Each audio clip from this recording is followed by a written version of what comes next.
ଆମ ସହିତ ମଞ୍ଚରେ ଉପସ୍ଥିତ ଅଛନ୍ତି ଜଣେ ଏଭଳି ବ୍ୟକ୍ତିତ୍ୱ ଯେ ଓଡ଼ିଆ ଭାଷା ଓ ସାହିତ୍ୟର ଜଣେ ସାଧକ, ଯାହାଙ୍କର ସମଗ୍ର ଜୀବନ ମାତୃଭାଷାର ସେବାରେ ବିତିଛି, ଯାହାଙ୍କ ସହିତ କଥା ହେଲେ ତାଙ୍କର ପ୍ରତିଟି କଥାର ଖାଡ଼ି ଲାଗେ କବିତା ଭଳି।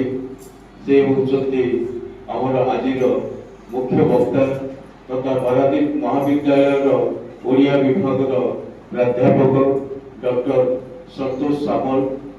ତାକୁ ମୁଁ ଅନୁରୋଧ କରୁଛି ନିଜର ବକ୍ତବ୍ୟ ରଖିବା ପାଇଁ।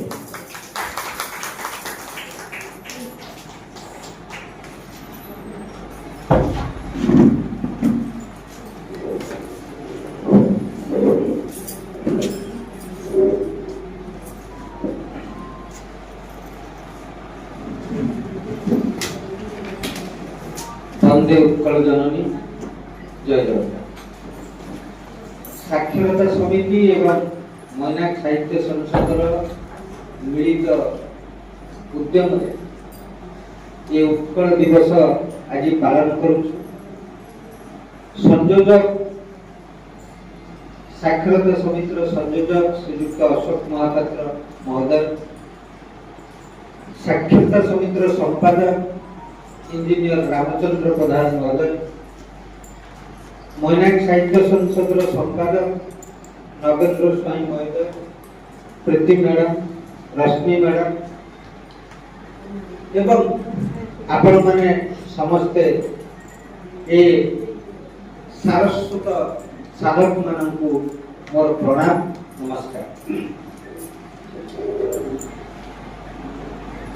आज हमें उत्कल दिवस पालन करुचे से मधुबाबू फकीर मोहन एवं जेते जेते लोकों कथा आमे एठी गुण गाउचे मु तार पूर्व अवस्था आपन को दुई धाड़ी रे कहबी। आमे मने रखिबा उचित जे हमर भाषा जो अमर पढ़ला ताहा केमिति हैला काहे कि हैला एवं से परिप्रेक्षी आमे कोठी आसी आके पहुंची से संपर्क में कहबी। मु मधुसूदन दास एवं जे उत्कल सम्मेलन तैयारी करथिले 1901 मसीहा एवं मधुसूदन ताकर जीवनर समस्त परिश्रम देई जो कथा को 1936 मसीह जहाँ आम पाक आनी से भाषा किपरि थिला से संपर्क में कहबी। भारतवर्ष जोगीर देश, महापुरुष मानकर देश। ये भारतवर्ष जेतबेले सबु जोगी मानक भितर थिला, महापुरुष मानक भितर थिला, सेतबेले सरस्वती नदी कूलरे ए महर्षि मानकर मुख निश्चित बाणी वेद तैयारी है एवं ये वेद समग्र अंचल प्रतिध्वनित है। यह को आमे वेदरु वेद को आमे मने रखिले वेद को श्राव्य बोली कहा जाए। वेद होची श्राव्य, से ता शिष्य मने रखिला, ता शिष्य मने रखिला, वेद को आमे जानिले। ये वेद अक्षर को आसिला ख्रीष्टपूर्व 1500 मसीहा रे संस्कृत अक्षर को आसिला बहुत क्लिष्ट अक्षर। ये वेद ख्रीष्टपूर्व 1500 ख्रीष्टपूर्व 500 पर्यंत चलिला। वेद वेदांत, वेदांत उपनिषद एवं वेद वेदांत उपनिषद तापरे पुराण तैयारी है। सेतबेले पर्यंत आम समग्र भारतवर्षर भाषा थिला संस्कृत।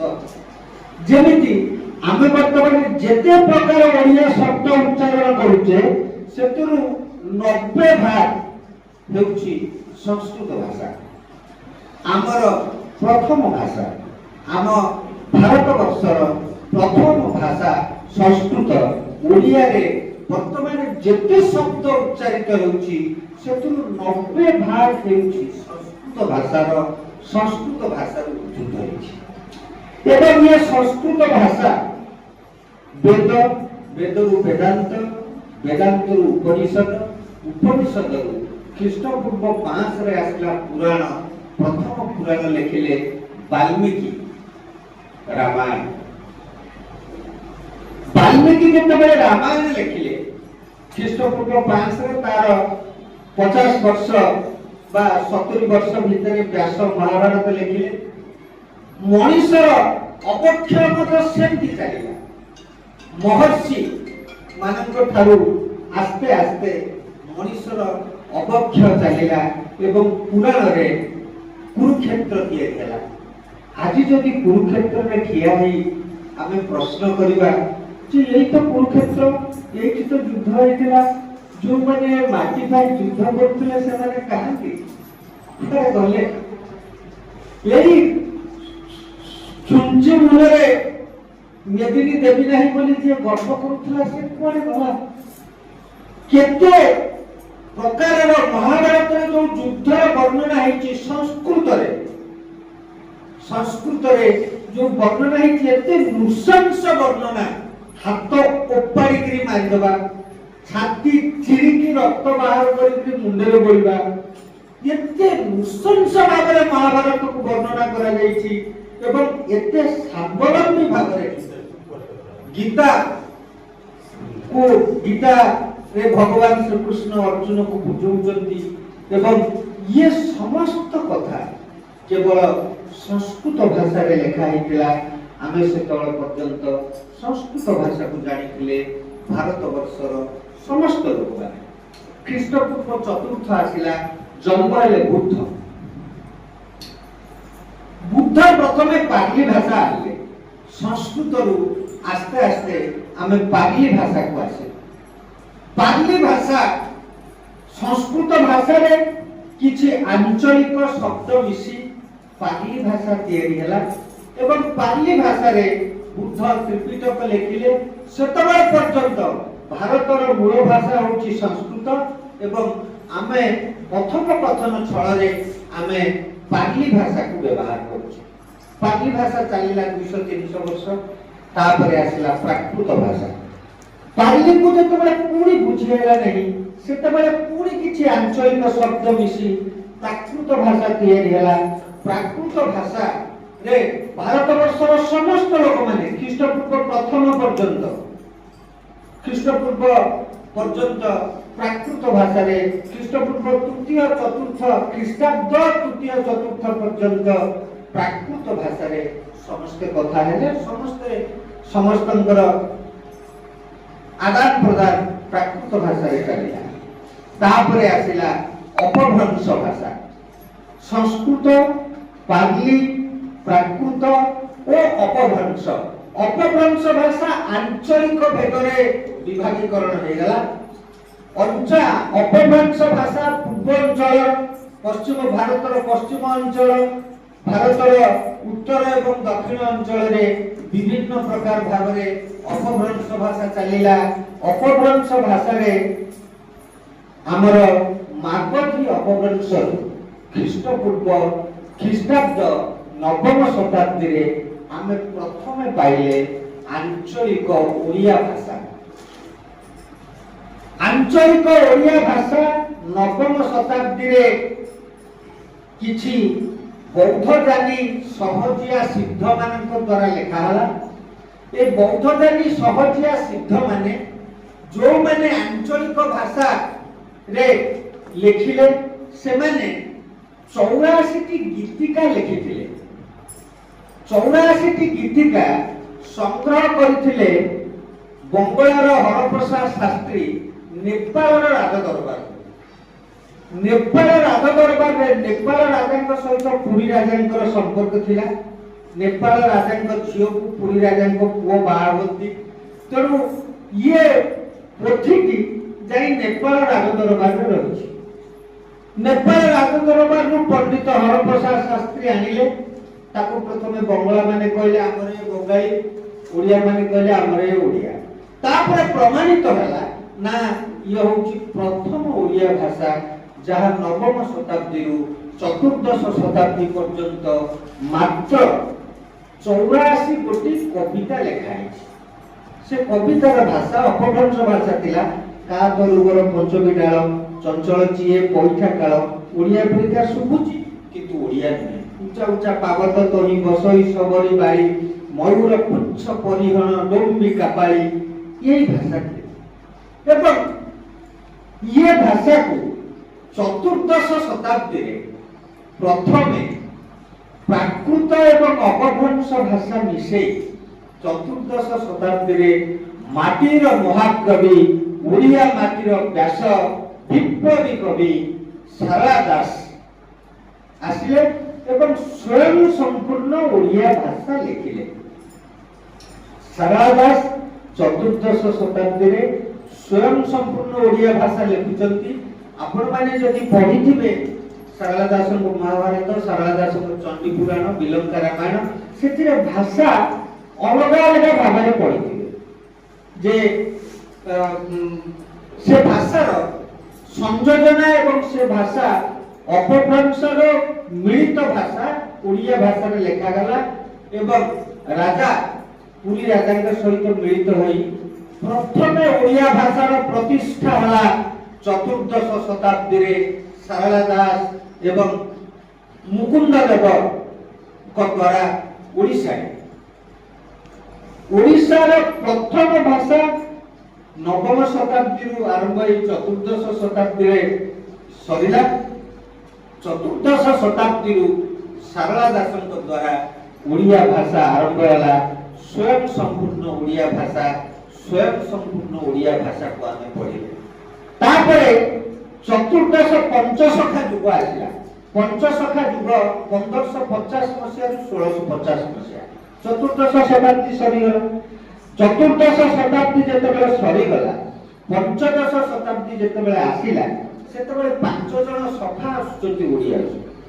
बलराम दास, जगन्नाथ दास, अच्युतानंद दास, अनंत दास एवं जशवंत दास। ये 5 जण सखा साहित्य रे मध्य ताकर सेतिकी प्रवेश, साहित्य रे मध्य ताकर सेतिकी अवदान। बलराम दास जगन्मोहन रामायण लिखिले एवं लक्ष्मी पुराण लिखिले जहाँ को आमे एबे मानवसा रे पूजा करूछे। ताहा बलराम दास द्वारा लिखा।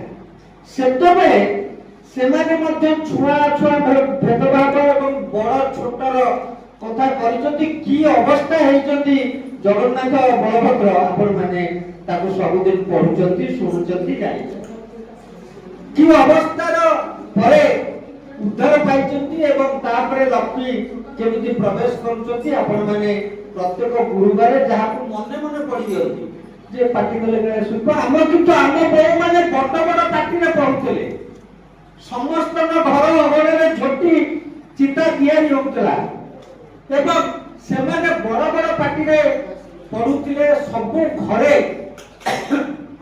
लक्ष्मी पुराण पढ़ा लक्ष्मी पुराण आसिला।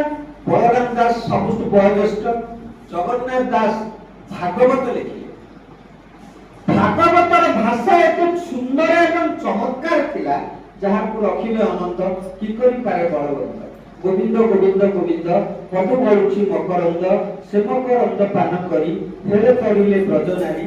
ये जो भाषार जो बहुत तिनिटिकिया शब्द एवं बहुत सुंदर सुनिला आपको ओडियार मानक भाषार प्रतिष्ठा दिया। ओडिया जगन्नाथ दासंकर भागवत को standard of Odia language Odia भाषार मान बोली सेतबेले प्रमाणित करा गला एवं सेतबेले छोटिया छोटिया हिंदू राज्य सब थिला। छोटिया छोटिया हिंदू राज्य सब माने जमीदार राज्य हिंदू छोटिया छोटिया राजा माने थिले। तापरे 1650 परे मुसलमान माने आसुचंती ओडिशा एवं समग्र भारत वर्ष। मुसलमान माने को मोगल माने जेतबेले ओडिशा आसुचंती मोगल माने हे बादशाही सुरा एवं साकीर जीवन एवं एमाने 200 वर्ष धरि शासन करूचंती ओडिशा को किंतु साहित्य किछि खेती 200 वर्ष धरी ओडिशा को भारत वर्ष को माने भारत वर्ष सारा समग्र भारत वर्ष सारा मुसलमान मानकर शासन चलिला एवं सेतबेले सुना साकी जीवन को नहीं हमर पंचसखा युग परे आरंभ हैला रीति युग बा शैली कविता केमती शैली व्यवहार कराइयो ताहाकू अभिमन्यु सामंत सिंह उपेंद्र भंज दीनकृष्ण दास एमाने समस्ते शैली व्यवहार कले केमिति बदैश व्यास लेखा हला कोटि ब्रह्मांड सुंदरी लेखा हला लावण्यवती लेखा हला रसकल्लोल दीनकृष्ण दासଙ୍କର लेखा हला विदग्ध चिंतामणि अभिमन्यु सामंत सिंह लेखिले गोपी लीला लेखिले से माने समस्त कृष्णଙ୍କର चित्र वर्णना कले रोमांटिक कविता लिखिले कारण नले नर्तकी गाइबो केमि राजा तो बसिबे नर्तकी पुणी गीत गाई नाचिबो ना आज देखिली रे नवीन बयसी बाला उपेंद्र भंज लिखछन जे पाई थांती जेबे चांद बदनी को करि थांती गला बाला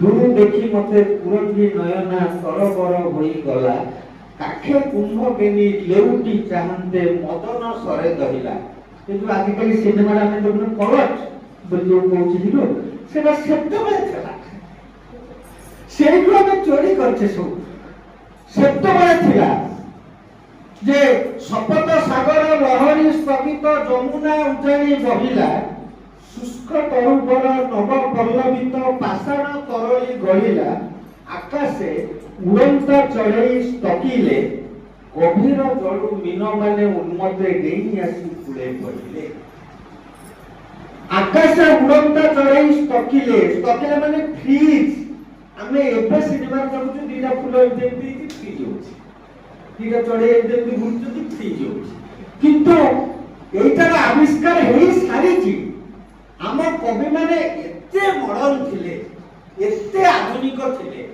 जो माने एमिति वर्णना करिछथि जे जहा वर्तमान बा आहुरी 50 वर्ष 100 वर्षर आधुनिक सिनेमा को ताहा पछरे पकई दो ये रीति युग 200 वर्ष धरी मुसलमान माने हमको शासन कले 200 वर्ष परे इंग्रेज माने ओडिसा को आसिले एवं समग्र भारत वर्ष रे व्यापिले इंग्रेज माने जेतबेले ओडिसा को आसिले सेतबेले कविवर राधानाथ राय गंगाधर मेहर फकीर मोहन सेनापति 1850 बा 80 मसिया बेलकु लेखुचंती एवं 1901 रे आसुचंती मधुसूदन उत्कल सम्मेलनी तैयारी करूचंती उत्कल सम्मेलनी 1936 मसिया रे जो पर्यंत लोक माने ओडिया कहूथिबे सेही पर्यंत ओडिसा रो गार टाणी दियाला ओडिसा मध्य भाषा भित्तिक दृष्टि रे विभागीकरण हिची भारत वर्षरु 1936 मसिया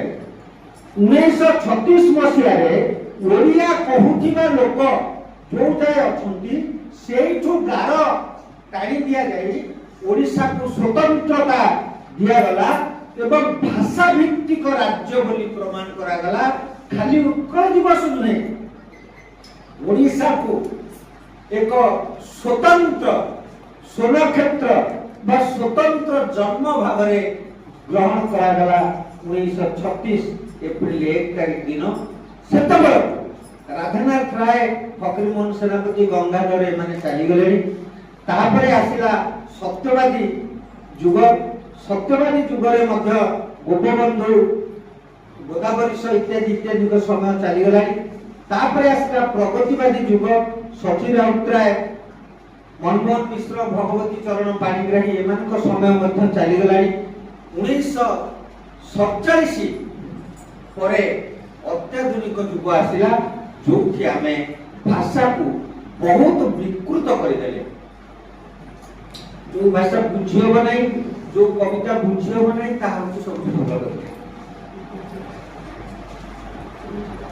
यंती 20 वर्ष धरि आंदोलन चलिला एवं 20 वर्ष धरि अबोध्य कविता लेखा किंतु वर्तमान समय फेरी आसी वर्तमान उत्तर आधुनिकतार समय जो कि गीत को मध्य नोबेल प्राइज मिलुची गीत लेखुथिबा लोक को लिरिक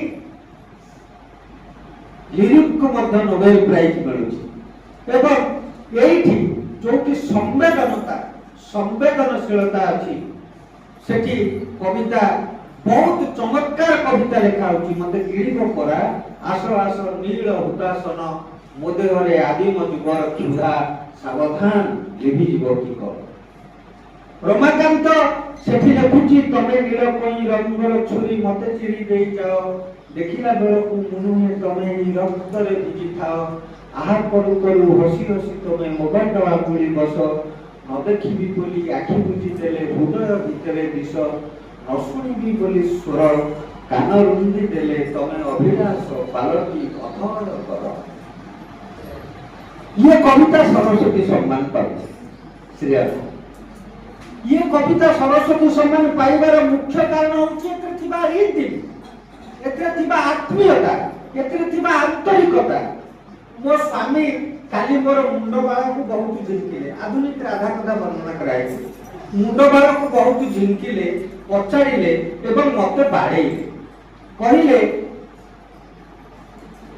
मते हस लागिला मु कहली हे प्रभु एरे निर्बोधिया स्वामी लिखिथिलु मो कपाळे जे मो अपवित्रतार चिन्ह खोजुछि दिन बेले पुनी देहटारे रमाकांत श्रीराधरे मो अपवित्रतार चिन्ह जे खोजुछि दिन बेले पुनी मो देहटारे कि निर्बोधिया स्वामी लिखिथिलु मो कपाळे श्रीराधा जेतबेले सरस्वती सम्मान पाउछि सेतबेले समग्र भारतवर्षर रिदिम भारतवर्षर समस्त प्रकार कवितार परिवर्तन आसुछि एवं ये कविता जो परिवर्तन आसी वर्तमान पहुंची वर्तमान स्थिति रे पहुंची ये स्थिति एक सुंदर स्थिति ये स्थिति रे काव्य कविता वर्तमान भारतवर्ष रे ओडिशार स्थान स्वतंत्र समग्र भारतवर्ष रे ओडिशार काव्य कविता स्वतंत्र आम प्रतिभा राय वर्तमान ज्ञानपीठ अवार्ड प्रेसिडेंट एवं आमे वर्तमान सबुठु उच्चरे खाली देश रे नुहे विदेश रे मध्य आमर मनोज दास आमर चंद्रशेखर रथ जो माने एते परिचित सृष्टि करिसंती ओडिया एक स्वतंत्र भाषा भाव गणा जाउछि आमे केमिति ये उत्तर दायित्व को लिखेबा से कथा आम ऊपर निर्भर करे धन्यवाद।